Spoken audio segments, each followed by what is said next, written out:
guys, Janine from Bellies to Babies Antenatal classes. I'll show you how to bath your baby today. So you can use a baby bath if you want to. I'm just using my pee pod just out of convenience. Some change tables have a bath function in them. A kitchen sink would work as well. Some other kind of plastic container that you could use as a toy box later on. And obviously there's some really funky sort of bath tub options out there for your baby these days, which are pretty cool. So bathing a baby, they generally don't bath your baby in hospital these days at all. We want to wait until baby's at least a week old before we give them the first bath. If you're sitting there thinking, oh, that sounds really gross, babies are born with a covering over them called Vernix, which is like a white covering, and it's a really good moisturizer for your baby's skin, and it's also really antibacterial. So if we can keep that on as long as we can, then your baby's skin is going to be beautiful and soft.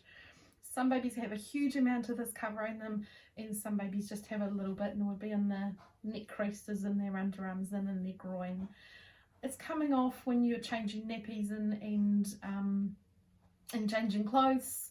So you know, don't be thinking, oh, my baby's dirty and I need to wipe all that off. As I said, the longer it can stay on, the better your baby's skin will be. So I've got 2 towels here. You need 2 towels when you're bathing your baby. We're going to use both towels for each bath. You want to make sure that your baby's bath temperature water is not too hot. If you are looking for a thermometer, you're looking for around about 36-37 degrees for your baby's bath, so around about our body temperature. If you haven't got a thermometer, and honestly you don't need one, your elbow works just as well. If you think, oh yep, that feels really good, then that's fine. If you think that's a little bit hot, you're going to have to put some more water in. You don't need any product in the water either, and we'll talk about that soon. So we're going to put baby down next to the bath. A kitchen table, a dining table, a kitchen bench is always a good height for your back, so just be mindful.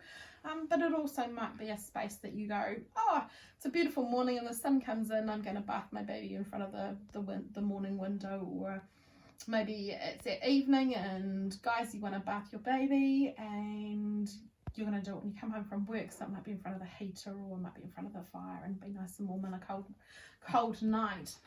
So going back to these towels, so the first one just down there in half, the second one is in half as well, and then I've just folded that corner over, and we're going to strip baby down completely but leave their nappy on, and we're going to wash their head to start with.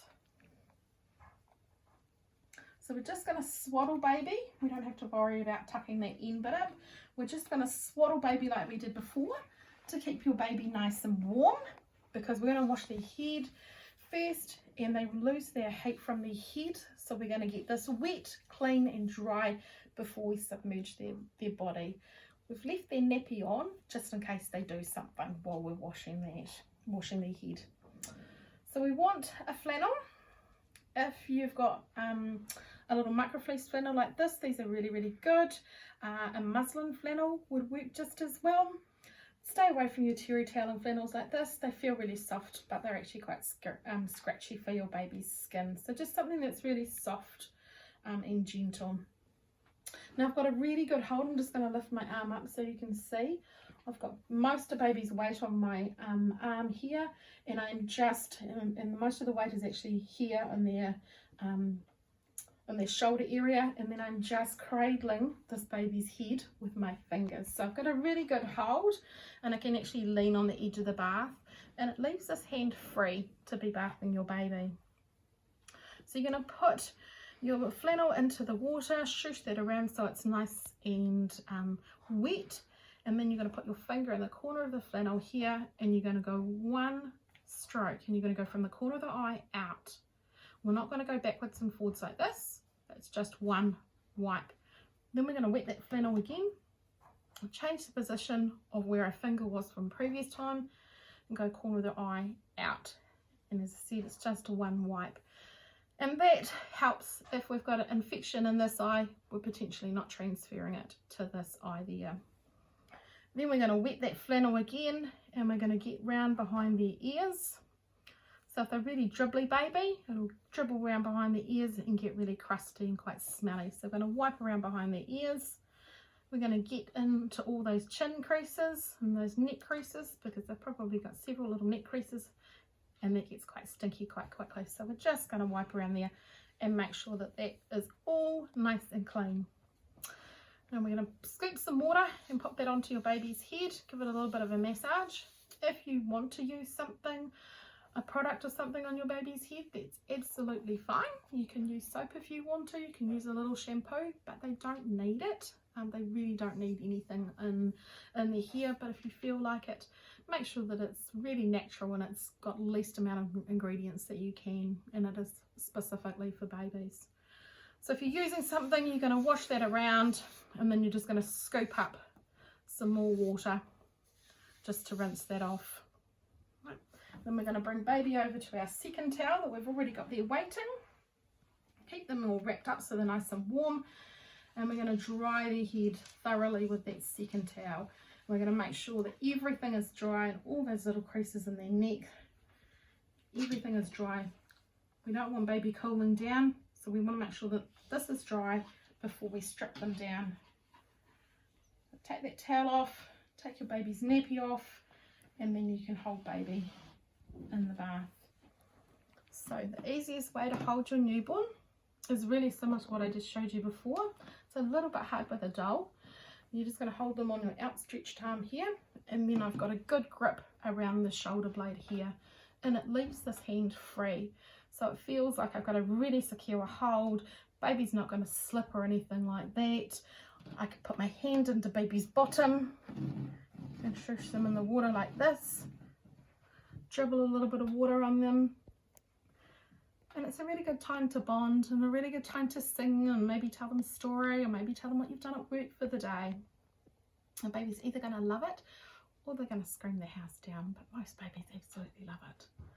If they're feeling a little bit vulnerable, maybe you've put baby into a big bath, and that's fine. You can bath your baby in a big bath if you've got one at home. You can put just a flannel over them so they don't feel so vulnerable, because it's quite a large space and sometimes they just get a little bit scared. Or you could actually jump in the bath with them and bathe with them in the bath. You just have to be aware of that water level and how high that's going to be on your baby. So you can turn them over and have them this way. Once again, it's a really similar hold. Little chins over your forearm, hand is around that shoulder blade, and it leaves this hand free. So I feel really secure. I don't feel like I'm going to drop baby at all. And once again, you can put your hand into their bottom and just shush them this way and have a little bit of a play. So you don't need to have any product in your baby's water. They don't need anything at all. If you are wanting to use something, this is the most basic ingredient that you can put in your baby's bath. Yep, it's oats. Okay, so if you want to put something in there, oats work really well. Just put them in, shush them round, the water will go all milky, and you can bath your baby in that. Yes, there'll be a few floating on the top, and you'll just wipe those off when you're towel drying your baby. If you want to use a product in your baby's bath, really similar to baby's head, or when we're talking about shampooing or soap, make sure that it's really kind, that it's got no nasty ingredients at all. Basic ingredients, organic if you can. We do have a couple of suppliers in Hooks Bay, and we have an awesome amount of suppliers around New Zealand that do beautiful baby products that are organic and really safe for your baby's skin. We just want to be mindful that their skin's really new. We don't want to alter the pH level of their skin. We don't want to for your babies to break out in allergies or anything, on eczemas, and they're having a reaction to something. So honestly, they don't need anything in the water to start with. You don't also need to bath your baby every day. Every second or third day is absolutely fine. They are not out in the sandbox just yet getting dirty. You're top and tailing your baby multiple times a day, so every time you feed, they're probably spilling a little bit, and you will be wiping that up and you're changing quite a few nappies during the day as well, so you're top and tailing them multiple times a day. So every second or third day is absolutely fine for a bath, but whatever works for you. It might be that mums, you decide, right, dads, you're going to bath baby and that's your job, and mums, you're not going to have anything to do with it. You're going to go toddle off and do something for yourself, and dads, it's your job and this is your time to bond with your baby. So, you know, tell them what you did at work for the day, or how your sports team's doing, all right? Sing songs, whatever works for you. You can shower with your newborn as well. You really want to wait until your baby is about 4 to 6 weeks and can hold their head up. So until then, their heads are really floppy and they've got no sort of neck control and able to hold their heads up, and it's really hard to hold your newborn in the shower if they can't hold their heads up. So wait until they can do that, as I said, about 4 to 6 weeks old. And guys, once again, it's a really good thing that you can do. Guys tend to have bigger hands than females, and so you jump in the shower. Mum, you would undress your baby, hand baby to your partner. Dad, you can stand there, one hand under the bottom there, one hand in that sort of shoulder area, just so you know that I've got a really good secure hold. And just be mindful, if you've got mains pressure shower, that it's not too heavy on your baby here, and just having that nice shower time. It's good skin to skin contact, so really good for bonding. And once again, tell them what you've done at work for the day, tell them what your sports team's up to, all those bits and pieces. They just like to hear your voice. Whole showering experience is probably going to be 10 minutes tops. Mum's going to come back in and grab baby off you, and then you can carry on and have your shower as you would. Hope this has helped, guys. Thanks.